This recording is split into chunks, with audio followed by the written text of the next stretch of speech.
샬롬. 네, 한 주간 잘 지내고 계십니까? 오늘은 우리가 주님 앞에 중간 보고를 드리는 수요 예배 시간입니다.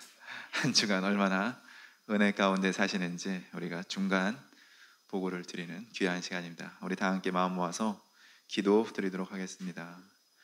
사랑의 하나님, 감사합니다. 오늘 이렇게 좋은 날 저희에게 허락하여 주시고 우리 성도들 이 자리에 모여 주님 앞에 마음껏 찬양 드리고 주님의 귀한 말씀 듣고 위로받고 은혜 받을 수 있는 귀한 시간 허락하여 주심을 감사드립니다. 오늘 드리는 이 예배가 얼마나 소중한지 우리가 늘 마음속에 묵상할 수 있게 해주시고 예배를 사모할 수 있는 마음을 허락하여 주시옵소서. 예배 첫 시간입니다. 마치는 시간까지 성령께서 홀로 영광받아 주시옵소서. 모든 말씀 예수님 이름으로 감사 기도드렸습니다. 아멘. 아멘. 예수 우리 왕이여. 우리 다 함께 찬양 올리도록 하겠습니다.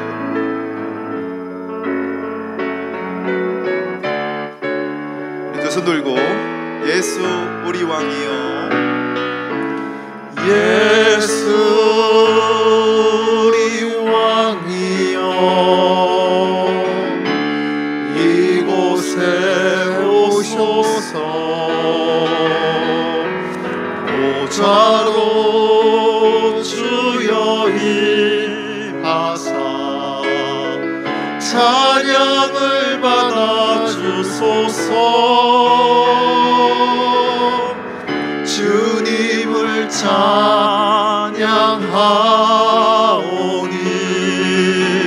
주님을 경배하오니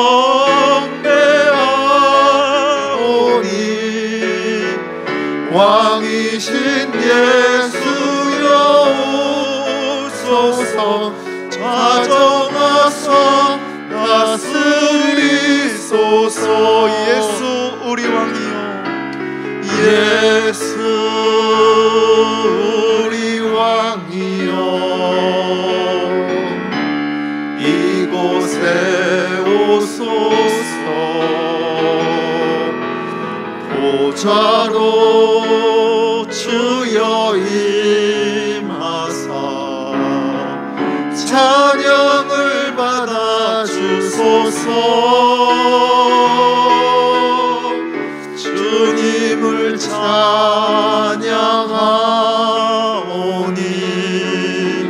주님을 경배하오니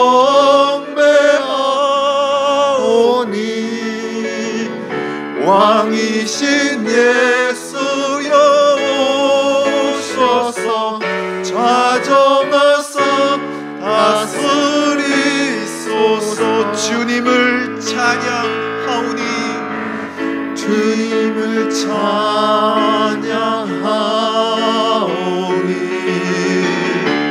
주님을 경배하오니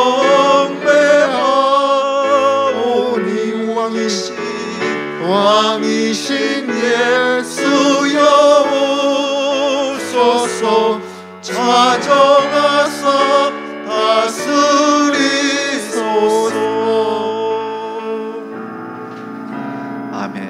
우리가 정말 목소리 높여서 이곳에 성령께서 오시기를 부르짖을 때에 이곳에 성령 충만하실 줄로 믿습니다. 아멘. 아멘. 네, 이번에 드릴 찬양은 지난주에 드렸던 찬양인데요, 구주여 광풍이 일어입니다. 정말 우리의 삶이 만만치 않지만 우리가 정말 나 죽겠는데 어디 계십니까? 나 죽겠는데 어디 계십니까? 할 때에 주님께서는 이렇게 말씀하십니다. 잔잔해라, 잠잠해라. 내가 너와 함께한다. 놀라지 말라, 잠잠하라. 우리 다 함께 찬양의 가사에서 은혜 받으실 수 있는 귀한 찬양 올려드리겠습니다. 구주여 광풍이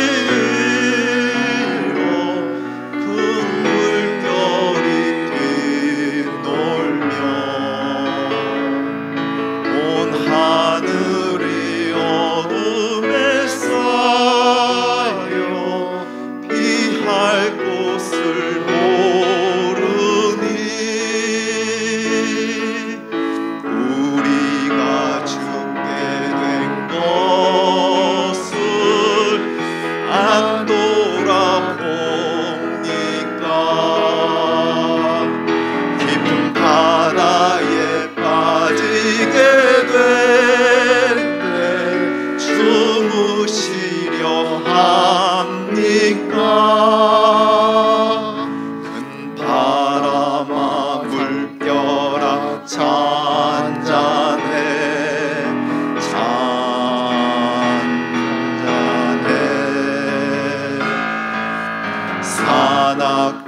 뛰노는 파도나 저 흉악한 마귀나 아무것도 주 평안히 잠들어 누신데 뛰어오는 능력이 없도다.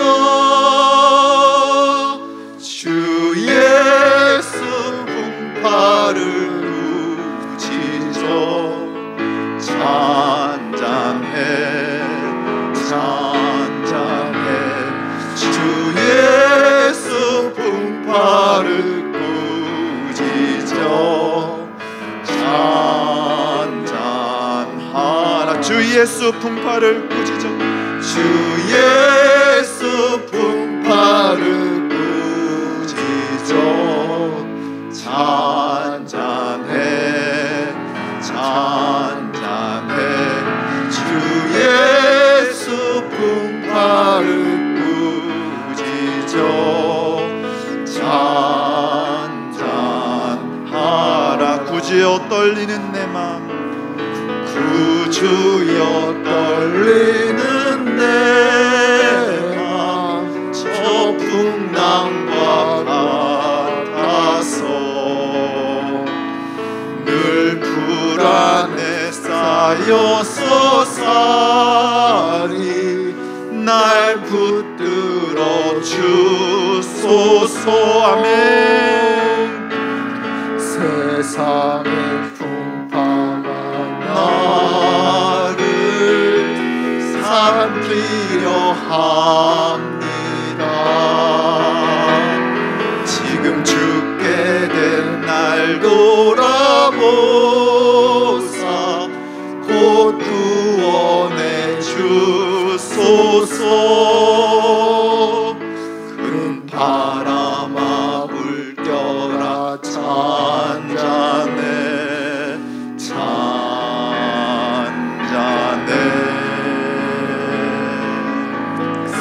사상하게 뛰노는 파도나 저 흉악한 마귀나 아무것도 수 편안히 잠들어 누신 배 뒤엎어볼 능력이 없도다.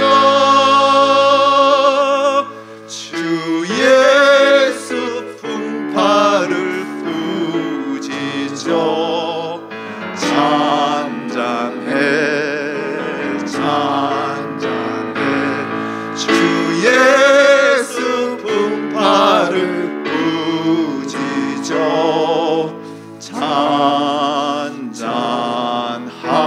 잔잔하라.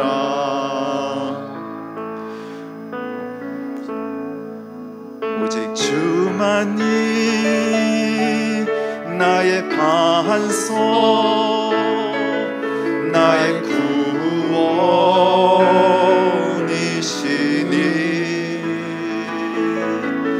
오직 주만이 나의 산성 내가 요동치 아니하리. 오직 주만이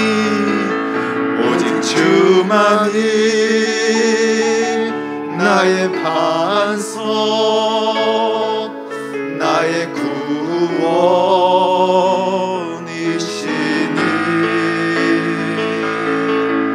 오직 주만이 나의 산성 내가 요동치 아니하리.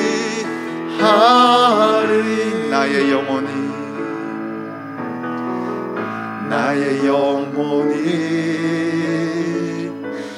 잠잠히 하나님만 바라며 나의 구원이 그에게서 나는 도다. 나의 영혼아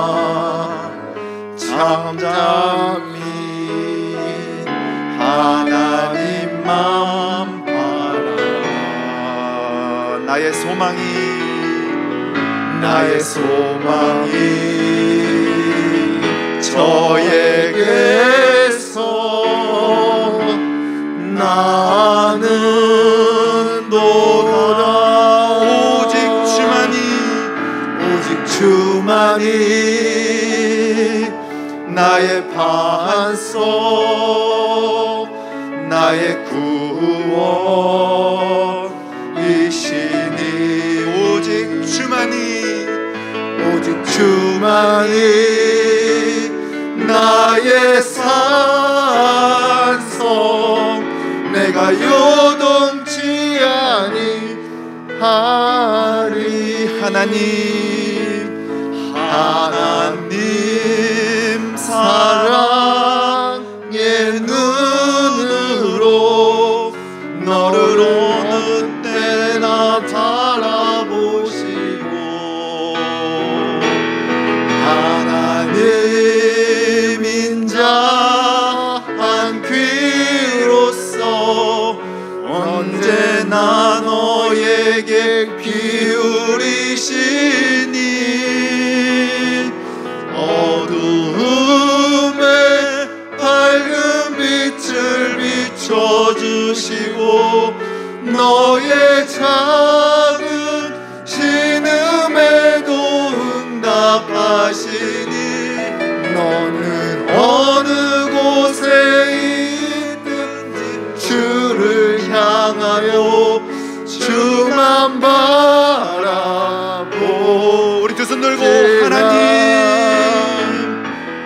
하나님 사랑의 눈으로 너를 어느 때나 바라보시고, 하나님 인자한 귀로서 언제나 너에게 기울이시니. 어두움에 밝은 빛을 비춰주시고 너의 작은 신음에도 응답하시니. 너는 어느 곳에 있든지 주를 향하고 주만 바라볼지. 하나님 사랑의 눈으로, 하나님 사랑의 눈, 나를 어느 때나 바라보시고, 하나님 인자한 귀로서 언제나 나에게 기울이시니. 어두움에 밝은 빛을 비춰주시고 나의 작은 신음에도 응답하신. 나는 어느 곳에 있든지 주를 향하고 주만 바라볼지라. 주만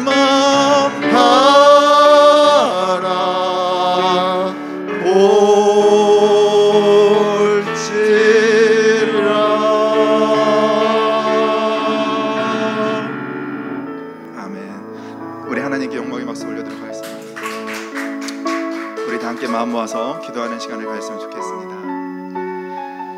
하나님, 이 세상을 살아가는데 주님께서 저희에게 원하시는 것은 항상 감사가 넘치는 생활인 줄로 믿습니다. 하지만 저희는 삶이 때때로 너무 힘이 들고 어찌해야 될지를 모를 때가 너무나 많습니다. 하나님, 저희를 불쌍히 여겨 주시옵소서. 우리 마음속에서 풍랑이 일 때에 주님께서 위로하여 주시고 역사하여 주셔서 우리의 마음이 잠잠해질 수 있도록 평안해질 수 있도록 은혜를 내려 주시옵소서. 정말 이 세상 속에서 주만 바라보며 나아갈 수 있는 믿음과 용기를 허락하여 주시옵소서. 오늘 예배를 통해서 주님께서 크신 은혜를 허락하여 주시고 귀한 우리 담임 목사님 말씀 통하여 주님의 말씀, 위로의 말씀이 저희들에게 정말 크게 은혜가 될 수 있도록 주님께서 불쌍히 여겨 주시옵소서. 우리 다 함께 마음 모아 기도 올려드리도록 하겠습니다.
사랑의 주님, 오늘 수요 예배 주님 앞에 나와 찬양함으로 우리의 마음을 온전히 주님 앞에 드리게 하시니 감사합니다.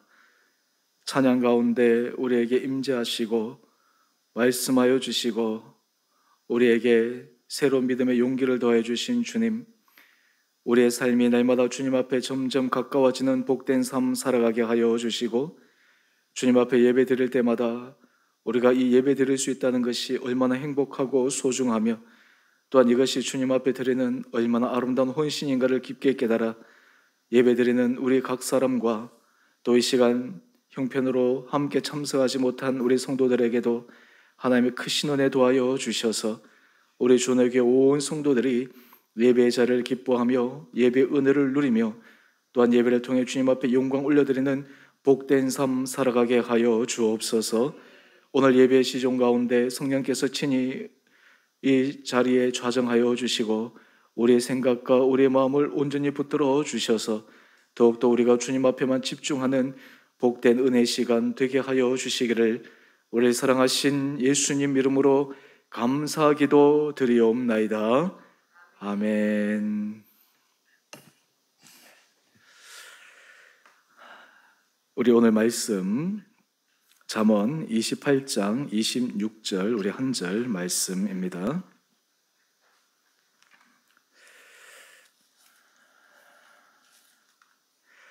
잠언 28장 26절 우리 한 절 말씀 우리 같이 한 목소리로 함께 말씀 읽도록 하겠습니다.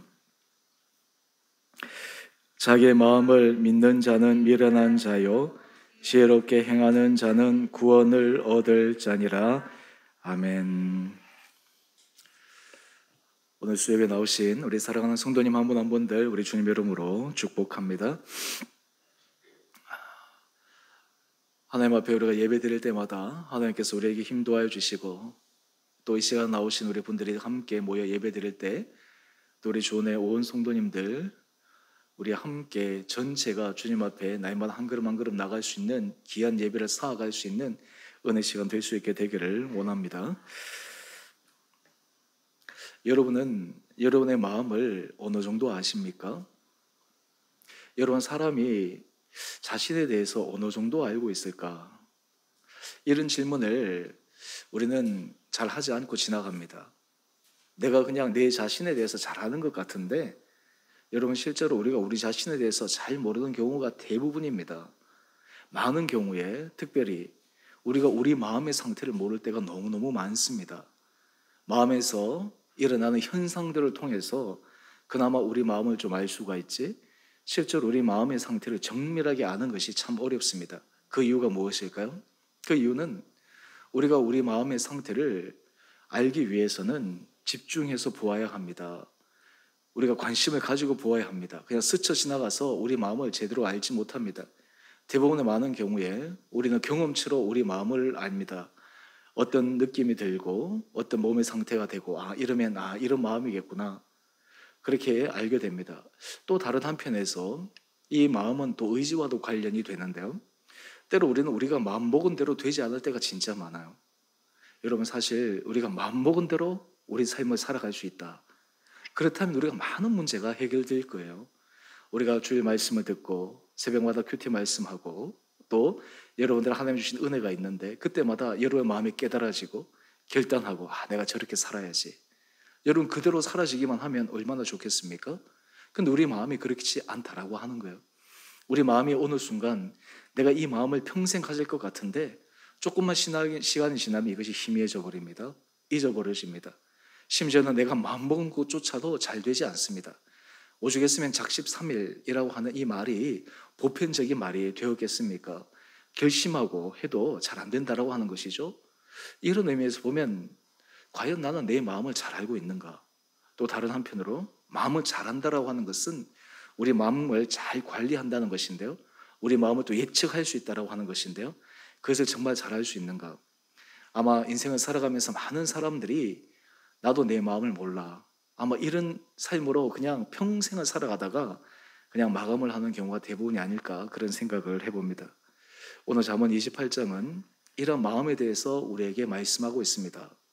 특별히 이 마음을 우리가 잘 알고 또 이 마음을 잘 유지하고 특별히 이 마음이 어느 쪽으로 움직여 가야 되는지를 잘 관찰할 수 있는 것, 때로 우리 마음이 어떤 정도에서 벗어났을 때 또 우리가 기대하지 않는 그러한 마음의 움직임이 일어났을 때 이 부분을 어떻게 처리해야 되는지 오늘 이 잠언 28장에는 그런 부분들에 대해서 말씀하고 있는데 오늘 그 영역들을 우리가 함께 짧게 살펴보고자 합니다. 오늘 제가 설교 제목을 자신을 알고 지혜롭게 행하는 사람입니다. 여기서 자신을 안다라고 할 때 여기서 자신은 아마 이 마음을 의미하는 것으로 이해하면 좋을 것 같습니다. 우리 오늘 본문 잠언 28장 26절 말씀을 한번 보십시다. 자기의 마음을 믿는 자는 미련한 자요 지혜롭게 행하는 자는 구원을 얻을 자니라. 여러분, 자기의 마음을 믿는 자는 미련한 자라고 잠언 기자는 이야기를 합니다. 여러분은 여러분의 마음을 얼만큼 믿으십니까? 저도 가만히 보니까 우리가 우리 마음을 믿지를 못해요. 여러분, 내 마음인데 내가 통제할 수 없어요. 내 마음인데 내가 장담할 수 없습니다. 내 마음인데 내일 어떻게 될지, 그리고 1년 후에 어떻게 될지, 10년 후에 어떻게 될지 알지를 못하는 거예요. 그런데 사실을 모른다라고 하는 것이 지혜로운 사람인데, 예를 들어서 나는 내 마음을 잘 알아, 나는 이 마음대로 갈 수 있어, 그것이 오늘 이 잠언 기자는 미련한 자라고 이야기를 합니다. 다른 말로 하면 이 마음의 실체에 대해서 정확하게 알지 못한다라고 하는 거예요. 이 마음의 깊이, 그리고 마음의 움직임, 마음의 역동 알지 못한다라고 하는 거예요. 여러분, 특별히 이 마음에 대해서 연구하는 학문 분야가 심리학이지 않습니까? 이 심리학이 사실은 사람들이 정상적인 삶을 살아가지 못하는 비정상적인 삶, 사실 그런 사람들 좀 정상적인 삶을 살아갈 수 있도록 도와주는 학문이 이 심리학적인 그러한 학문입니다. 그런데 사실 이 학문조차도 사람에 대해서 잘 알지를 못해요. 여러분, 그런 의미에서 사실 우리의 평생의 삶이라고 하는 것은 우리 마음을 알아가는 것입니다. 여러분, 마음을 알아가면 사람을 알아가는 것입니다. 그런데 성경에서 놀라운 진리가 있습니다. 많은 사람들이 사람의 마음을 알기 위해서 사람의 마음으로 들어갑니다. 그런데 사람의 마음으로 들어가면 알 것 같은데 더 오리무중이 돼요. 사람의 마음을 관찰하고 사람의 마음을 분석하면 더 잘할 것 같은데 오히려 더 어려워집니다. 그런데 성경에서는 참 중요한 진리를 가르쳐 주는데요, 이 마음을 누가 창조하셨는가, 사람을 누가 창조하셨는가 라고 하는 거예요. 바로 이 창조주 하나님이라고 하는 이 개념이 굉장히 중요한데, 우리의 마음, 우리의 모든 것을 가장 잘 아시는 분은 하나님이시기 때문에 실제로 하나님과 연관성 속에서 우리 마음을 보아야지 비로소 우리는 우리의 본 마음을 알아가게 됩니다. 또 우리의 마음의 상태를 제대로 이끌어가게 됩니다. 오늘 그런 의미에서 우리가 어떻게 우리의 마음을 잘 알고 지혜롭게 행할 수 있을까? 오늘 먼저 우리 첫 번째로 여러분, 우리가 우리 마음을 잘 알기 위해서 가장 첫 번째 반드시 해야 될 일이 있습니다. 바로 그것이 무엇이냐면 주의 말씀 앞에 우리의 마음을 비춰보는 것입니다. 다른 말로 하면 주의 말씀에 귀를 기울이는 것입니다. 여러분, 우리가 우리 마음을 잘 알기 위해서 주의 말씀 앞에 귀를 기울이는 거예요. 여러분, 참 신비하지 않습니까? 여러분이 큐티 말씀을 보면 똑같은 말씀인데 예전에 묵상했던 말씀인데 달라지죠. 저는 설교를 할 때마다 이것은 날마다 느낍니다. 제가 때로 설교 본문을 잡을 때 예전에 했던 설교 뭐 그런 얘기를 종종 하지 않습니까? 예전에 준비했을 때 물론 제가 성경의 내용을 주석하고 해석하고 하는 그런 실제적인 내용들은 다 똑같습니다. 그런데 그 본문이 다가오는 느낌이 완전히 달라요. 또한 동시에 그 말씀이 오늘 우리 삶 가운데 성도들에게 주시고자 하시는 하나님의 마음이 완전히 다르게 느껴지는 거예요. 그렇기 때문에 그 마음이 날마다 새롭습니다. 또한 우리가 큐티 말씀을 할 때 똑같은 말씀인데 이 말씀이 우리의 상황에 따라서 전혀 다르게 다가옵니다. 왜 그럴까요? 이유는 말씀이 우리의 마음을 계속해서 깨달아가게 하기 때문입니다. 말씀을 통해서 하나님께서 우리 마음을 우리가 이해하고 말씀을 통해서 하나님께서 우리 마음을 끌어가시기 때문에 그러합니다. 그런 의미에서 사실 우리가 우리 마음을 내가 통제해야 되겠다 하면 통제할 수가 없어요. 우리 마음을 하나님의 말씀에 귀를 기울여야 합니다. 여러분, 하나님의 말씀에 귀를 기울일 때 굉장히 중요한 것은 이 말씀은 우리의 마음을 일관성 있게 끌어갑니다. 우리의 마음이 갈짓자 행보를 짓지 않게 해요. 우리가 말씀 앞에 서지 않으면 우리 자신이 어제는 이랬다가 오늘은 이랬다가 내일은 저랬다가 우리 마음 가는 대로 하는 거예요. 근데 여러분, 이 세상을 살아갈 때 사실 이것도 한 인생이다 그러면서 그냥 마음 가는 대로 살아가는 사람들도 있어요. 우리가 살아가는 삶의 스타일이 다른 것이죠. 그런데 우리가 실제로 우리가 우리 마음을 잘 알아야지만 우리는 평안한 삶을 살아갈 수 있습니다. 오늘 그래서 잠언 28장 9절 말씀을 한번 보십시오. 사람이 귀를 돌려 율법을 듣지 아니하면 그의 기도도 가증하니라. 여러분, 우리가 하나님의 말씀 앞에 우리 마음을 제대로 비추고 말씀 앞에 제대로 서야지 우리는 우리의 마음의 본질을 깨달을 수 있습니다. 우리가 하나님 앞에 간구하는 그 핵심 내용을 알 수가 있습니다. 또한 동시에 하나님께서 우리에게 들려주시는 그 음성에 귀를 기울일 수가 있습니다. 여러분, 이 말씀이 시편 119편의 105절은 시편 기자는 이렇게 고백하고 있습니다. 주의 말씀은 내 발의 등이요 내 길의 빛이니이다. 여러분, 이 말씀에 동의하십니까? 여러분, 이 말씀 믿으십니까? 여러분, 제가 요즘 들어서 설교할 때 좀 자주 쓰는 단어가 있습니다. 그것이 무엇이냐면 신앙은 복잡한 것이 아니라 단순합니다. 심플합니다. 제가 이 문구를 제가 새벽 예배 때도 그렇고 종종 사용하지 않습니까? 제가 이 문구를 사용하는 이유가 있어요. 신앙은 단순해야지 우리 삶을 변화시킵니다. 단순할 때 우리는 그것을 붙들고 갈 수 있습니다. 물론 그 단순함은 그냥 쉬운 의미가 아닙니다. 빙산으로 얘기한다면 빙산 위에 한 3%, 밑에 97%, 그 단순한 삶에는 그 밑에 숨겨진 깊은 의미가 담겨 있습니다. 하지만 그 단순한 삶을 통해서 우리는 그 깊이 있는 하나님의 은혜를 경험해 갈 수가 있습니다. 여러분, 사실 우리가 주의 말씀은 내 발의 등이요 내 길의 빛이니이다. 여러분, 이 말씀 하나만 여러분 붙들고 살아간다면 우리가 사실 아침에 주의 말씀을 듣고 묵상하고 나에게 주시는 말씀, 나에게 깨닫게 해주시는 말씀, 또한 그 말씀을 내게 적용시키고 여러분, 이런 삶이 계속해서 반복되다 보면 우리 삶이 풍성해집니다. 여러분, 전문가와 아마추어의 차이, 프로와 아마추어의 차이가 무엇입니까? 프로는 똑같은 일을 계속해서 반복해요. 반복하는데 아마추어는 그 별거 아닌데 왜 그렇게 반복하지? 근데 반복하는 거예요. 한때 골프계에 정말 신드롬을 일으키고 이 골프를 그냥 온 대중화시켰던 미국의 선수 타이거 우즈, 여러분 기억하시죠? 이 타이거 우즈가 이 골프를 하면서 그 미국도 그렇고 많은 사람들이 이 골프에 대해서 정말 관심을 가지지 않습니까?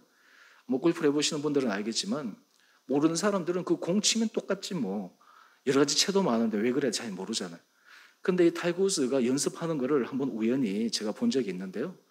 똑같은 채를 가지고 공을 치는데 예를 들어서 공을 치는 방법이 총 9개 이 구질을 치는 거예요. 그러면서 계속 연습하는 거예요. 보통 사람은 하나 치기도 어려운데 이 사람은 그 다양한 구질을 지속적으로 치는 거예요. 지속적으로 연습하는 거예요. 세계 최고가 되는데 계속 연습해요. 그러면서 그 깊이가 그리고 그 자기가 도달하는 그 숙련도가 완성되지 않기 때문에 끊임없이 하던 것이 아니겠습니까? 아마추어는 뭐냐면 적당히 하고 말아버려요. 이 정도 했으면 됐지.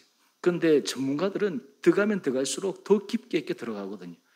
여러분, 우리 하나님의 은혜 가운데 말씀을 묵상하면 묵상할수록 우리는 말씀에 깊게 들어갑니다. 그 말씀의 세밀한 의미를 알 수가 있습니다. 하나님께서 말씀하시는 작은 부분에 있어서도 우리는 캐치할 수 있게 됩니다. 다르게 얘기하면 우리 영성이 살아가는 거예요. 우리 마음이 깨어나는 거예요. 우리 마음이 둔해지지 않고 우리 마음이 깨어지고 예민해져가지고 하나님 말씀 하나에 힘을 얻는 거예요. 저는 그런 경험을 참 많이 하는데요. 예를 들어서 어떤 부분에 있어서 문제가 있습니다. 마음에 답답해서 해결되지 않는 부분이 있습니다. 신기하게도 하나님께서 아침에 제가 설교 말씀을 전할 때, 또 아니면 그 전에 제가 말씀을 준비할 때, 또 아니면 제가 다른 말씀을 제가 읽을 때, 그때마다 하나님께서 깨닫게 주시는 말씀들을 계속 주시는 거예요. 이게 한 번, 두 번이면 우연일 수도 있겠구나 그러는데, 이것이 반복되기 시작하면 그 다음에는 어떤 마음이 드냐 하면 기대하는 마음이 생기는 거예요. 상황이 있고 문제가 있습니다. 그런데 그 상황과 문제보다 하나님께서 이 상황과 문제에서 나에게 뭐라고 말씀하실까? 그 말씀하시는 것을 우리가 말씀에서 깨달을 수 있는 귀에 어떤 기대감이 생긴다라고 하는 것이에요. 여러분, 우리 마음을 잘 알기 위해서는 주의 말씀이 우리 발의 등이요 우리 귀에 빛이 되어야 합니다. 저는 우리 사랑하는 주원의 성도님 한 분 한 분들이 하나님 앞에서 이런 믿음의 길을 걸어갈 수 있게 되기를 간절히 원합니다. 여러분, 우리가 지금 코로나 상황이어서 여러분이 개인적으로 말씀을 읽고 묵상하고 예배드리는 것, 사실 이 훈련들이 사실 어떤 의미에서 쉬울 수도 있고 어려울 수도 있어요. 다른 사람이 보지 않으니까 자유로워질 수 있어요. 어떤 분이 그런 얘기를 합니다. 한국 교회에 대해서 이 코로나 상황에서 비대면 예배가 이렇게 보편화되어졌기 때문에 사람들이 예배에 대해서 중요성을 잃어버리고 예배에 대해서 정말 이 소중한 마음을 갖지 못해서 그냥 너무 예배에 대해서 이렇게 사소하게 느끼면 어떨까? 그런데 저는 그분에 대해서 반대로 생각해요. 오히려 이런 시간들을 통해서 우리는 하나님의 말씀을 듣고 하나님의 말씀 앞에 서는 것이 얼마나 더 귀한가, 얼마나 더 소중한가 라고 하는 것을 깨닫기 시작하면 우리가 더 본질로 달려갈 수 있는 마음이 된다라고 하는 것이죠. 여러분, 인생에 있어서 문제가 생길 때 우리는 하나님의 말씀에 귀를 기울일 수 있습니다. 우리 인생에 있어서 그냥 평탄하게 되어지면 사실은 그냥 살아가는 대로 살아가도 되니까 별로 하나님의 말씀에 우리가 귀를 기울이거나 그 지혜를 찾지 못할 때가 많아요. 근데 우리가 살아갈 때 보면 끊임없이 문제가 생기지 않습니까? 다양한 어려움들이 생깁니다.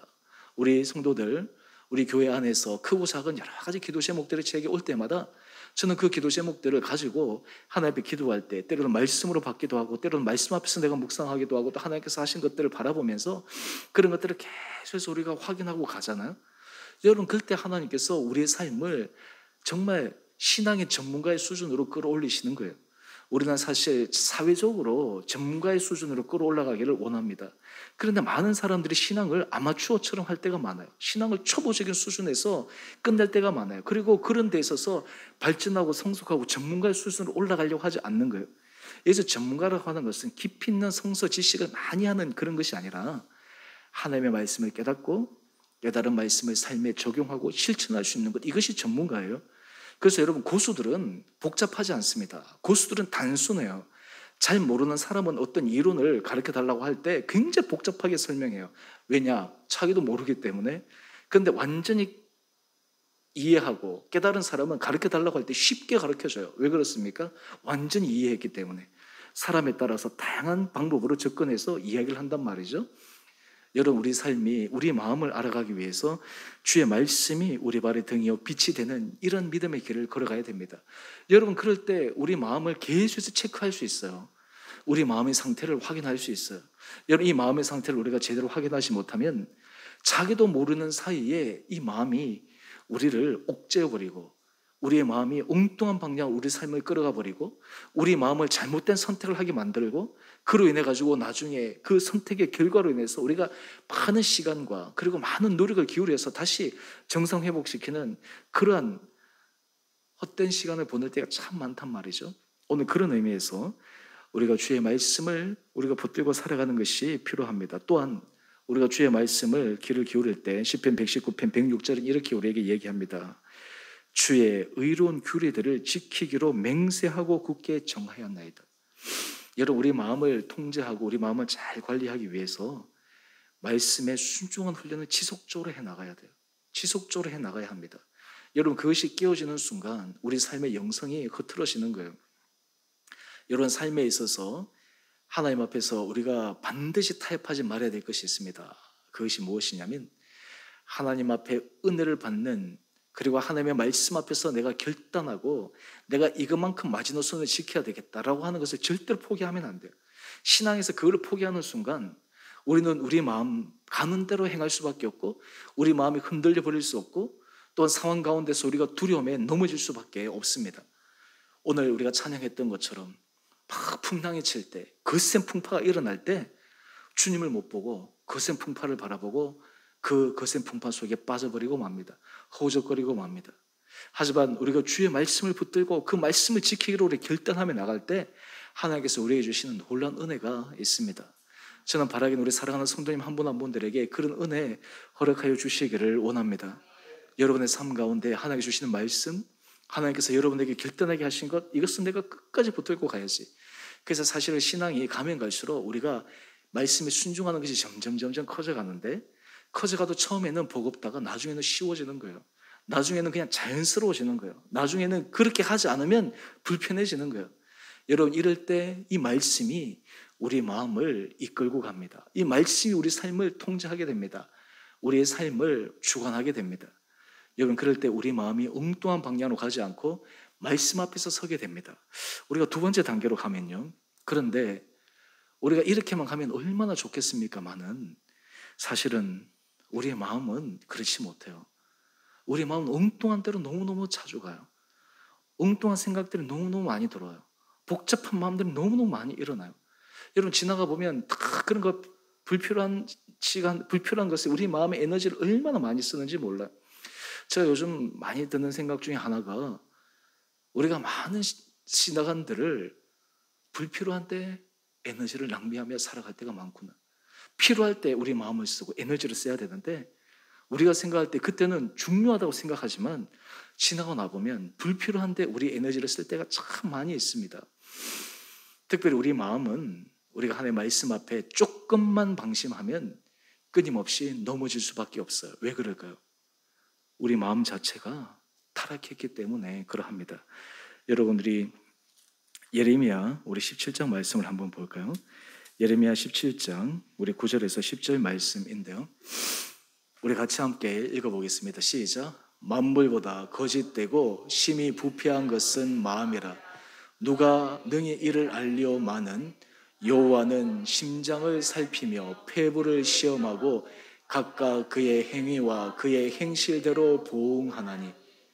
여러분, 이 만물보다 거짓되고 심히 부패한 것이 마음이라고 하는 거예요. 여러분, 이것이 현상입니다. 나라고 해서 다를 바가 아닙니다. 인간이기 때문에. 오죽했으면 우리 신학에서 이 원죄라고 하는 이 개념을 가지고 왔겠습니까? 많은 사람들이 이해하지 못하는 것인데요, 아담이 죄를 지었는데 왜 그 죄가 내한테까지 유전되어서 왔느냐, 뭐 신학적인 논쟁이 있죠. 근데 그것을 떠나서 한번 생각해 보자고요. 인간의 마음 자체가 얼마나 부패한지, 인간의 마음을 가만히 놓아두면 얼마나 우리의 생각이 하나님 앞에서 잘못된 길로 갈 수밖에 없는지. 여러분, 성경의 인물들을 여러분 자세히 한번 관찰해 보십시오.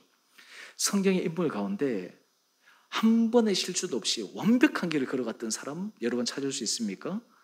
딱 한 사람, 예수 그리스도.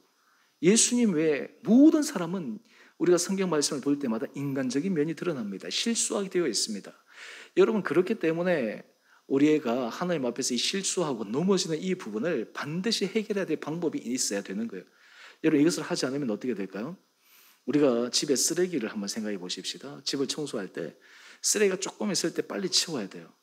근데 그것을 안 치우고 놔두면 어떻게 되죠? 엉망이 되죠. 한번 TV에 보니까 그런 일자리가 있더라고요. 집을 치워주는 사람, 청소 아르바이트. 그런데 어떤 집을 한번 비춰주는데, 와, 그 집은 상상할 수 없는 집.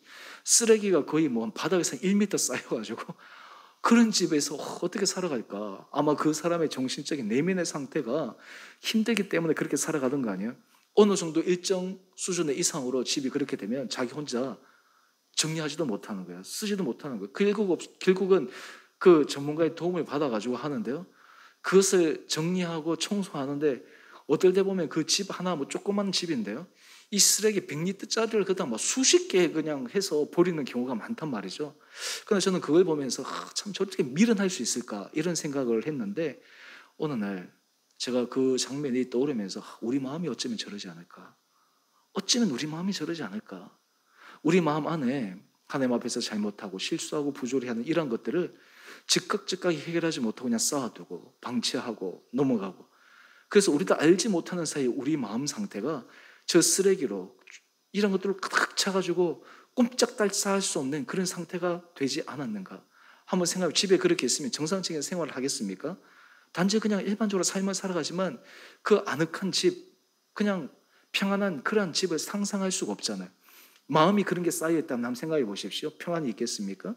행복이 있겠습니까? 기쁨이 있겠습니까? 없는 것이죠. 이것을 해결해야 될 방법, 그것이 무엇입니까? 오늘 바로 잠언 28장 13절에 이렇게 우리에게 이야기를 합니다.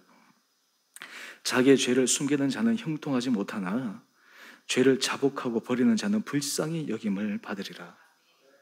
여러분, 우리가 회개라고 하는 것이 많은 사람들이 좀 불편하게 생각할 수 있어요. 회개. 여러분, 근데 회개는 우리를 살리는 길입니다. 회개는 우리 마음을 정결하게 하는 것입니다. 다르게 얘기하면 회개는 우리 마음을 클리닝하는 거예요. 우리 마음을 다시 정화시키는 거예요. 우리 오염된 상태에서 다시 깨끗하게 만드는 거예요.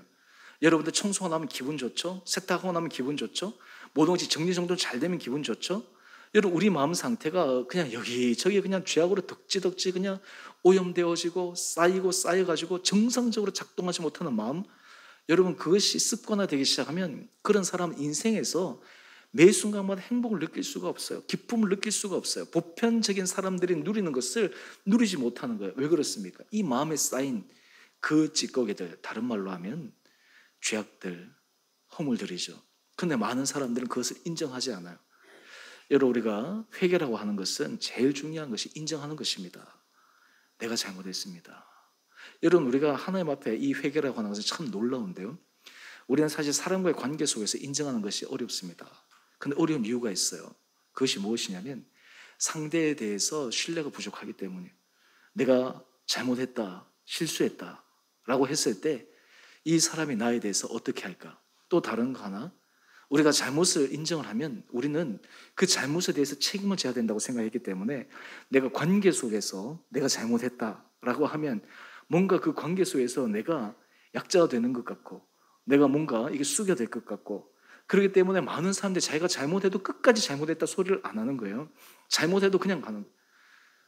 뭐 좀 이게 정치적인 얘기긴 하지만 전두환 전 대통령 사망할 때까지 자기가 뭐 억울하든 억울하지 않든 그 사람들 앞에서 정말 대통령이었다면 그 당시에 정말 내 잘못입니다, 내가 그랬습니다, 이 한마디만 있었으면 그 남아있는 유족들이 얼마나 힐링이 되었겠냐고요. 그 안에 그 상처가 회복되었겠냐고. 끝까지 얘기하지 않잖아요. 왜 그렇습니까? 물론 자기 안에 뭐 억울함도 있을 수도 있겠죠. 근데 우리가 봤을 때는 전혀 그런 건 아니지만, 근데 여러분, 저는 그 모습이 많은 사람들이 살아가는 방식이에요. 왜 그렇습니까? 많은 사람들이 우리의 실수와 부족함과 허물함이 있을 때 하나님 앞에서 회개하는 이 훈련들이 되어지지 않기 때문입니다. 여러분, 회개는 부끄러운 것이 아닙니다. 회개는 우리의 연약함을 하나님 앞에 인정하는 것입니다. 오늘 특별히 많은 사람들이 자기의 죄를 숨기는 것은 자기의 영혼을 망가뜨리는 거예요. 자기 영혼을 죽이는 거예요. 자기 마음을 완전히 흐트러 버리고 만다라고 하는 것이죠. 그래서 요한일서 1장 8절 이렇게 우리에게 얘기합니다. 만일 우리가 죄가 없다고 말하면 스스로 속이고 또 진리가 우리 속에 있지 아니할 것이요. 우리의 기본 전제는 이것입니다. 내가 하나님 앞에 부족한 사람이다. 내가 하나님 앞에 허물이 있는 사람이다. 여러분, 이것을 깨닫는 사람이 놀라운 거예요. 여러분, 그렇기 때문에 내가 하나님 앞에 의인입니다 주장하는 것이 아니라 우리가 죄인인데 하나님께서 인정해 주신 의인인 것이 실제적인 의인이 아니란 말이죠. 많은 사람들이 이 개념을 혼돈하고 있는 거예요. 하나님께서 예수 그리스도의 피로 우리를 의롭다 하셨다, 그렇다 해서 우리가 의롭다라고 당당히 주장할 수 있는 것이 아니라 주님께서 예수 그리스도의 보혈의 피로 덮어주신 거예요. 우리 안의 허물과 죄악들은 우리가 주님 앞에 해결해야 될 문제다라고 하는 것입니다. 여러분, 우리 마음을 잘 관리하기 위해서 우리는 이 죄를 자복하는 훈련이 익숙해져야 합니다. 제가 주일 예배 때 항상 참회 기도를 드리지 않습니까? 사실 이 참회 기도가 어떤 분들은 불편할 수도 있고, 또 어떤 분들은 이 예배에 있어서 좀 이렇게 집중하는 어려운 부분을 겪을 수 있습니다. 여러분, 그렇지만 우리가 이 부분들을 하는 이유가 있어요. 또 여러분의 삶의 자리에서 이 회개, 자백하는 것, 이것이 얼마나 우리의 영혼을 하나님 앞에서 맑게 하는지 몰라요. 여러분, 참 아이러니한 것은요, 죄가 쌓이고 쌓이고 쌓이면 나중에는 그것이 죄인 줄 몰라요. 쌓이고 쌓이면 그것이 당연한 줄 알아요. 심지어는 어디까지 나가는 줄 아십니까? 그 죄가 의롭다라고까지 생각해요. 하나님 보시기에는 죄인데 자기는 의롭다라고 생각하는 거예요. 그래서 많은 사람들이 봤을 때 저 사람이 진짜 저것을 알고 저럴까 모르고 저럴까. 그런데 그냥 역동을 한번, 이게 마음의 역동으로 얘기해 보면요, 그 사람은 다른 사람이 보기에 잘못인데 자기는 의롭다고 하고 하는 거예요. 그러니까 목숨을 걸고 그렇게 하는 거죠. 진짜 잘못을 알고 그렇게 하면 그 사람이 악인 중에 악인이지 않겠습니까? 그 안에 마음, 이런 훈련이 안 되어 있기 때문에 그런 거예요. 회개의 훈련, 가장 기본 이 훈련이 안 되어 있기 때문에 그러합니다. 그래서 우리가 요한 1서 1장 10절 말씀을 또 한번 보십시다. 만일 우리가 범죄하지 아니하였다 하면 하나님을 거짓말하는 자로 만든다라고 하는 것이에요.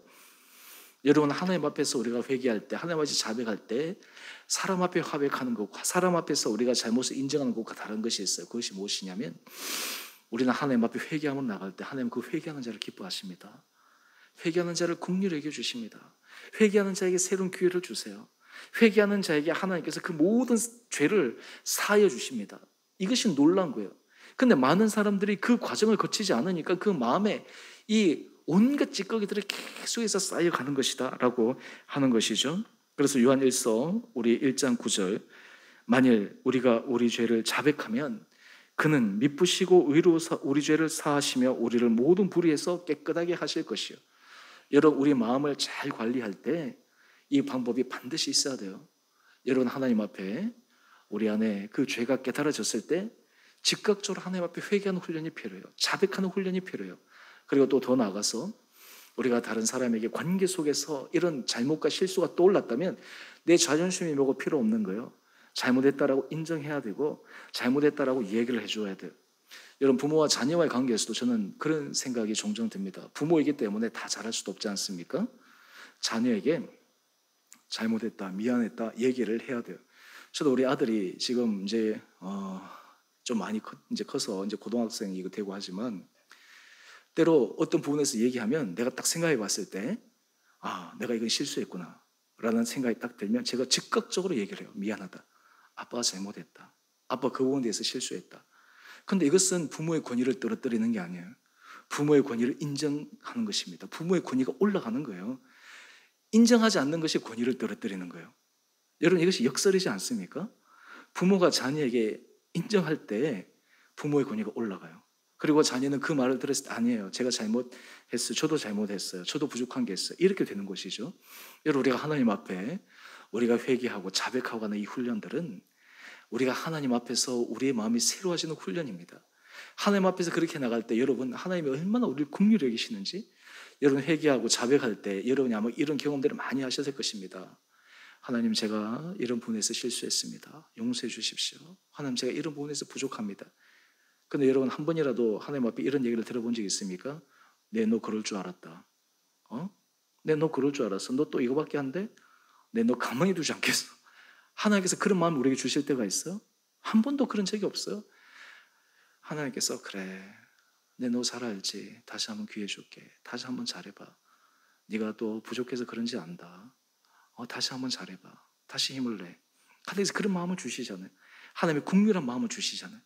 그것이 무엇입니까? 하나님 우리를 너무 사랑하시기 때문에, 우리 연약함도 아시기 때문에 그런 은혜를 주신다라는 것이죠. 우리 마음을 잘 지키기 위해서 우리는 이 죄를 자백하고 하나님 앞에 고백하고, 때로는 사람에게 우리의 연약함을 우리가 사과하고 또 그런 것들을 인정할 수 있는 이 훈련이 되어져야지 우리 마음이 잘 유지가 돼요. 여러분, 이것을 하지 않으면 자기가 죽는 거예요. 자기 영혼이 그냥 견딜 수가 없는 거예요.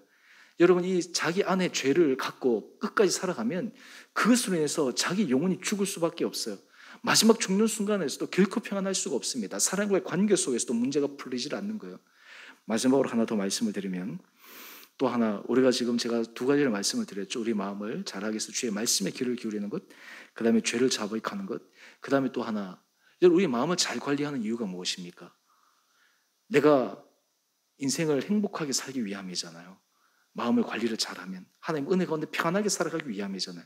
근데 여러분, 이 마음 관리를 잘하게 될 때 우리가 특별히 관계를 잘하게 되거든요. 관계를. 여러분, 마음이 정리되어 있는 사람, 마음이 안정적인 사람, 마음이 폭이 넓은 사람, 이해심이 많은 사람, 그 사람과 관계하면 옆에 있는 사람이 힘을 얻어요. 근데 마음이 제대로 정리 안 되어 있는 사람, 마음이 성숙하지 못한 사람, 마음이 편협된 사람, 이런 사람들과 관계하면 그 사람도 힘들고 옆에 있는 사람들도 다 힘들어요.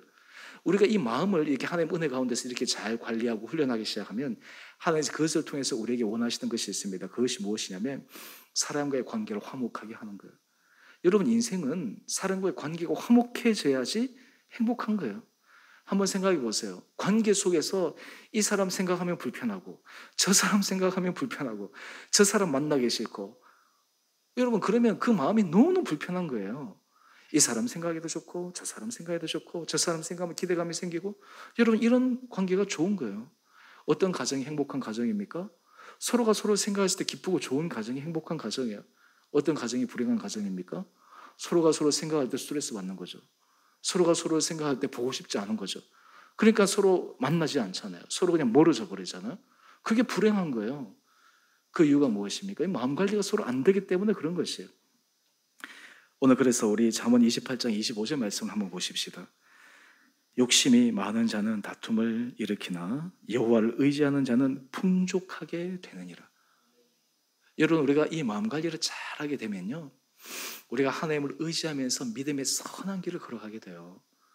여러분, 이 마음에 이 욕심은 또 다른 영역이긴 하지만 많은 부분에서 이 관계에 실제적인 문제가 일어나는 것은 자기 욕심 때문이에요.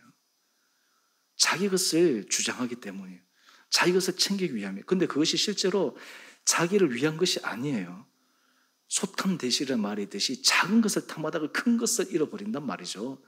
하나님께서 우리 마음을 우리가 하나님 은혜 가운데서 잘 관리하게 되면 우리가 사람과의 관계가 좋아집니다. 특별히 로마서 12장 17절은 이렇게 이야기를 합니다. 아무에게도 악을 악으로 갚지 말고 모든 사람 앞에서 선한 일을 도모하라. 여러분, 우리 기독교 공동체는 공동체 안에서 이것을 경험하는 공동체가 되어야 돼요. 여러분, 교회 공동체가 사람들이 와서 힘을 얻고 사람들이 이 안에서 성숙해지고 사람들이 이 안에서 새로운 인생의 소망을 가질 수 있는 이 방법은 여기 오면 악을 도모하지 않는 거예요. 저 사람을 이용하거나 저 사람에게 내가 어떤 것을 취하겠다나 이런 것이 아니죠. 가장 기본적인 마음이 선한 일을 도모하는 거예요. 서로 유익한 일을 하는 거잖아요. 이 공동체 안에. 그래서 우리의 경계심이 풀리는 거예요. 우리의 마음을 내려놓는 거예요. 우리의 진실한 마음이 드러나는 거예요. 그랬을 때도 서로 받아들여지는 거예요. 왜 그렇습니까? 선한 일에 도모되어지니까. 그런데 이 가운데서도 우리 마음이 훈련되어지지 않고 이 가운데서도 우리가 하나님 앞에서 절제되지 않고 성숙하지 못하면 상처 주기도 하고, 그래서 사람들이 교회 공동체에 상처받고 떠나면 그보다 더 고통스러운 일은 없거든요. 왜 그렇습니까? 기대했는데 마음을 열었는데 상처를 받으니까 더 큰 거예요. 여러분, 상처는 기대하지 않는 사람에게는 상처가 잘 일어나지 않습니다. 어떤 경우에 깊게 상처를 받느냐? 기대하는 사람에게 상처가 일어나는 거예요. 왜 그렇습니까? 기대하는 사람에게 마음을 열거든요. 근데 그게 잘못하면 깊은 상처가 들어오는 것이죠. 근데 여기서 우리가 하나 생각할 것이 있습니다. 모든 사람은 죄인이고 연약하기 때문에 모든 사람이 부족하고 넘어질 수 있다라고 하는 거예요. 여기서 쌍방의 문제예요. 예를 들어서 제가 목회자라고 해서 제가 우리 교인들에게 제가 완벽하게 모든 것들을 다 할 수 있겠습니까? 제가 최선을 다해서 사랑하고 섬기고 사랑하고 이런 모습을 하긴 하지만 또 저의 인간적인 부족함과 한계도 드러나지 않겠습니까? 하지만 분명한 건 하나가 있어요. 온 성도들에게 하나님의 은혜 가운데서 선한 일을 도모하고 하나님께서 은혜 가운데 우리 온 성도들이 복을 받고 하나님 앞에서 믿음의 길을 걸어가기를 원하는 그 중심의 마음은 그것은 분명한 것이죠. 또한 동시에 지체들도 서로 그런 마음에 있기 때문에 이 공동체 안에 우리가 관계 속에서 행복을 누릴 수 있다고 하는 거예요. 이렇게 되면 우리가 마지막 로마서 12장 18절 말씀입니다. 우리 같이 함께 말씀 읽어보겠습니다. 시작. 할 수 있거든 너희로서는 모든 사람과 더불어 화목하라. 여러분, 할 수 있거든 모든 사람과 더불어 화목하기 위해서 자기의 마음이 잘 관리가 돼야 됩니다. 자기 마음이 잘 훈련되어져야 됩니다. 하고 싶은데 못하는 거예요. 여러분, 어떤 사람은 화목하고 싶은데 계속 불화를 일으키는 거예요. 근데 그런 사람이 불쌍하기도 하죠. 훈련이 안 되었기 때문에, 자기 마음을 제대로 알지 못하기 때문에, 말씀 앞에서 자기 마음을 조망하지 못했기 때문에, 또한 그 말씀 앞에서 자기 부족함을 깨닫지 못했고 자백하지 못해서 그 마음에 하나님 주신 선함으로 가득 차지 못했기 때문에 그렇게 되는 것이죠. 오늘 제가 말씀의 결론을 맺겠습니다.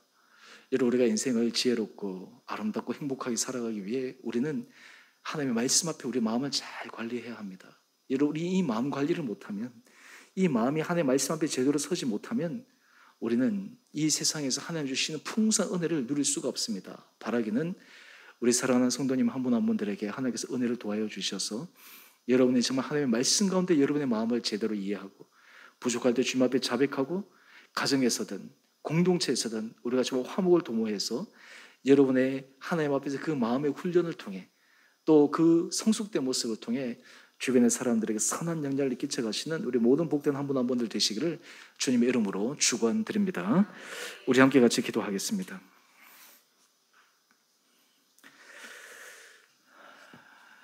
여러분, 이 시간 오늘 말씀을 놓고 우리 함께 기도하시고 우리가 또 지체들을 위해서 기도하겠습니다. 먼저 하나님, 우리에게 은혜를 도와여 주셔서 날마다 우리 마음이 주의 말씀에 귀를 기울여 그 말씀을 따라 살아가는 삶을 살아가게 하여 주십시오. 때로 우리 안에 부족함과 연약함이 깨달아졌을 때 그것을 간과하거나 넘어가거나 무시해버리는 것이 아니라 주님 앞에 겸손하게 죄를 자백함으로 우리 마음이 날마다 주님 앞에서 청결하여지고 깨끗하여져서 하나님의 은혜를 누릴 만한 복된 마음 되게 하여 주십시오. 또 우리가 이 마음의 길을 걸어갈 때 우리를 통해 우리 주변의 사람들이 우리를 통해 힘을 얻고 화목하게 되는 데 쓰임받게 하여 주십시오. 우리 이것을 위해서 첫 번째 기도하시고, 우리 두 번째, 우리 지체들 가운데 어렵고 힘든 분들이 있습니다. 특별히 여러분의 구역에서든 우리가 몸이 연약한 자들, 또 아니면 우리 가정에서 힘든 사람들, 또 우리 자녀들의 문제, 또 우리가 경제적으로 힘들어하는 분들, 아마 여러분들이 떠오르시는 분들이 있을 것입니다. 우리 이 시간 우리가 그분들을 위해서 중보하도록 하십시다. 하나님, 그분들의 마음을 지켜주십시오. 그분들의 마음에 은혜를 도와여 주십시오. 말씀이 그의 마음을 붙들게 하여 주셔서 그 어렵고 힘들고 곤란한 상황이 오히려 주님의 깊은 은혜 자리에 들어가는 은혜의 시간, 은혜의 통로 되게 하여 주옵소서. 우리가 이 두 가지 제목을 함께 주님 앞에 기도함으로 나가겠습니다. 기도하십시다. 거룩하신 주님, 참으로 감사합니다. 하나님, 우리는 참 우리 마음을 잘 안다고 생각하지만 얼마나 우리가 우리 마음에 대해서 잘 알지 못하는지요, 얼마나 우리가 미련하게 살아가는지요. 하나님, 우리가 정말 주의 말씀 앞에 날마다 우리 마음을 점검하고 말씀 앞에서 우리의 생각을 확실하게 체크하며 말씀 앞에서 우리 안에 주시는 주님의 음성에 귀를 기울이며 갈 수 있도록 주님 죄를 축복하여 주시옵소서. 하나님, 또한 우리가 말씀 앞에 우리의 부족함과 허물이 깨달아졌을 때, 드러났을 때 그것을 숨기거나 하나님 아버지가 그것을 무시하거나 그것에 대한 변명을 하는 것이 아니라 주님 앞에 진정으로 회개하며 주님 앞에 진정으로 자백하며 주님 앞에 새로운 길을 갈 수 있는, 회개의 길을 갈 수 있는 용기 있는 자들 되게 하여 주시옵소서. 특별히 주님, 우리 마음속에 하나님 아버지 이웃을 향해, 지체를 향해 우리가 정말 화목의 아름다운 도구로 쓰임받게 하여 주시옵소서. 하나님, 우리 교회 지체들 가운데 몸이 연약한 자들이 있습니다. 주여 불쌍히 여겨 주시옵소서. 하나님 아버지, 그 육체의 연약함을 주님께서 아십니다. 하나님, 우리 인간의 한계와 하나님 아버지 우리 인간의 힘을 넘어서는 그 단계 속에서도 주님께서 친히 개입하여 주시고 주님의 전능의 팔로, 정말 주님의 권능의 손으로, 치유의 손으로 주님께서 온전히 역사하여 주시사 하나님은 그 순간에 주님의 기적을 맛볼 수 있도록 은혜 도와여 주시옵소서. 하나님, 육신의 고통당하는 자들, 하나님 그 수에서 마음이 위축되지 않게 하여 주시옵시고, 하나님 그것을 바라보는 가족들이 힘들지 않게 하여 주시옵시고, 그 모든 상황 가운데서 하나님의 하실 일을 바라보며 또한 하나님께서 이끌어가시는 주님의 기적의 은혜 역사를 믿음으로 담대하게 선포하며 나갈 수 있는 성도들 되게 하여 주시옵소서. 하나님 아버지, 관계에 어려움을 겪는 가정들, 하나님 아버지 가정 안에서 우리 자녀들로 하나님 아버지 주님 앞에 기도하는 가정들 주님 불쌍히 여겨 주시옵소서. 하나님, 우리 자녀들이지만 우리 힘으로 어찌할 수가 없습니다. 우리의 마음으로 하나님 아버지 우리의 여러 가지 노력으로 되어지지 않는 부분들도 있습니다. 모든 것이 우리 부모의 문제요, 또 우리 부모의 정말 잘못된 부분임을 또한 고백하지만 하나님 우리 자녀들을 지켜주셔서 하나님 아버지 그 어려운 시간들을 잘 넘어가게 하여 주시고 힘을 내게 하여 주시고 올해 그 시간들을 통해 우리 자녀들이 주님의 사랑받는 자녀들, 정말 주님 앞에 귀하게 쓰임받을 수 있는 복된 자녀로 넘어갈 수 있도록 축복하여 주시옵소서. 그래서 어려운 때 우리 온 성도들이 그 안에 우리 마음을 온전히 깨닫게 하여 주시고 또한 그 깨달은 마음으로 주님 앞에 나가 때로 우리 죄를 자복하며 우리가 변할 것은 변하게 하여 주시고 또한 우리가 하나님 앞에 주신 지혜를 따라서 모든 일을 성실하게 아름답게 잘 감당케 하여 주시옵소서. 하나님 아버지, 우리 코로나 상황에서 경제적으로 어려움을 겪는 가정들도 있습니다. 하나님 불쌍히 여겨 주시옵소서. 하나님 정말 이러한 모든 상황이 얼마나 어렵고 힘든지요. 하나님 아버지, 이 가운데 주께서 역사하여 주시사 우리 성도들이 각 가정마다 정말 하나님이 주신 은혜를 맛보게 하여 주시옵시고 우리의 정말 인간의 노력과 우리 인간의 모든 계획을 뛰어넘어 하나님의 하시는 놀라운 일들을 기대하며 믿음의 승리자가 될 수 있도록 축복하여 주시옵소서. 하나님, 코로나 확진자가 지금 5,000명이 넘어서고 하나님 여러 가지 불안한 상황이 있지만 하나님 이 상황 속에서도 하나님께서 이 땅을 긍휼히 여겨 주시옵시고 하나님 이 코로나 확진세로 인해서 많은 사람들의 마음이 불안하고 또 하나님은 그로 인해서 생계의 고통을 겪고 또 여러 가지 괴악함이 차질함 빚고 있는 이때 하나님 아버지 이 상황을 주님께서 바꿔주시고 하나님의 지혜를 도와여 주시고 아버지 이것이 오히려 전화위복의 계기가 될 수 있도록 축복하여 주시옵소서. 특별히 믿는 자들의 주님 앞에 온전한 마음으로 정말 지혜의 마음으로 겸손한 마음으로 나가게 하여 주셔서 주님 앞에서 우리의 마음이 새로워질 수 있는 놀라운 은혜의 원총 있게 하여 주시옵소서. 사랑의 주님, 우리는 우리 마음을 잘 안다고 하지만 얼마나 우리가 우리 마음을 제대로 알지 못하며 살아가는지요. 우리가 주의 말씀 앞에 우리 마음을 온전히 비추며 말씀이 우리 삶의 등이요 빛이 되어 그 말씀을 붙들고 살아가 우리 인생이 우리의 마음이 하나님의 기뻐하시는 의의 길을 걸어가게 하여 주시옵소서. 때로 하나님 우리 안에 하나님께서 깨닫게 해주실 때 우리의 죄를 정말 겸손하게 자백하게 하여 주시고 인정하게 하여 주시고 그로 인해서 새로운 변화와 새로운 돌이킴의 결단도 있는 회개가 있게 하여 주시옵소서. 또한 하나님 아버지 우리 안에 이런 은혜를 주심으로 가정 안에 진전 화목을 누리며 부모와 자녀 간의 아름다운 화목의 관계를 회복하며 또한 이 공동체 안에 우리 온 사랑하는 성도들 한 사람 한 사람들이 서로에게 화목의 아름다운 도구로 쓰임받게 하여 주시옵소서. 우리 성도들의 형편을 주님께서 기억하여 주시옵소서. 몸이 연약한 자들 주여 불쌍히 여겨 주시옵소서. 주님의 전능의 손으로 주님의 치료의 손으로 하나님께서 친히 강권적으로 역사하여 주셔서 놀라운 기적의 역사에 그 가운데 일어나게 하여 주시옵소서. 육체 연약함으로 심령이 위축되지 않게 하여 주시옵소서. 두려워하지 않게 하여 주시옵소서. 불안해하지 않게 하여 주시고 믿음의 주를 바라보며 주님 앞에서 담대한 길을 걸어가는 성도들 되게 하여 주시옵소서. 가정 안에 하나님 아버지 자녀를로 기도하는 가정들이 있습니다. 하나님 그 안타까운 마음들 주님께서 불쌍히 여겨 주시옵시고 자녀들의 마음을 주께서 붙들어 주시옵시고 힘들고 어려운 과정이지만 주님께서 그 모든 상황을 붙들고 계시는 것을 믿음으로 주님 앞에 지혜를 구하여 또한 그것을 통해 하나님께서 변하게 할 것을 원하는 것이 무엇인지를 깨달아 오히려 그 자녀와의 아름다운 관계가 회복되며 우리의 자녀들의 믿음 안에서 잘 성장해 갈 수 있도록 주님 축복하여 주시옵소서. 우리 성도들 가운데 아버지 코로나로 인해 경제적으로 여러 가지 사업의 일터에 어려움을 겪는 가정 또 하나님 아버지 또 그 문이 열리기를 기대하지만 여러 가지 상황 때문에 정말 노심초사하는 마음 주님께서 불쌍히 여겨 주셔서 주님의 전능의 손으로 사람이 생각하지 못한 새로운 문을 열어주셔서 기적의 은혜 역사가 삶들 가운데 일터 가운데 고백되는 은혜가 있게 하여 주시옵소서. 코로나 확진자들이 지금 계속해서 많아져 우리 안에 불안한 마음이 있지만 오히려 이 시간을 통해 우리가 더욱더 주님 앞에 경건하고 주님 앞에 겸손함으로 나가며 특별히 나라와 민족과 한국교회를 위해서 더 주님 앞에 간절하게 기도하며 나가는 은혜 시간 되게 하여 주옵소서. 이제는 우리 주 예수 그리스도의 은혜와 하나님 아버지의 지극하신 사랑하심과 성령의 충만하신 역사가 오늘 주의 말씀 앞에 우리 마음을 겸손하게 점검하여 주의 기뻐하시는 거룩한 믿음의 길을 걸어가 하나님이 주시는 은혜와 평강을 누리는 복된 삶을 살아가기로 소망하는 우리 온 사랑하는 성도들 한 분 한 분들 가운데 이제로부터 영원토록 함께 계시기를 간절히 축원드리옵나이다. 아멘.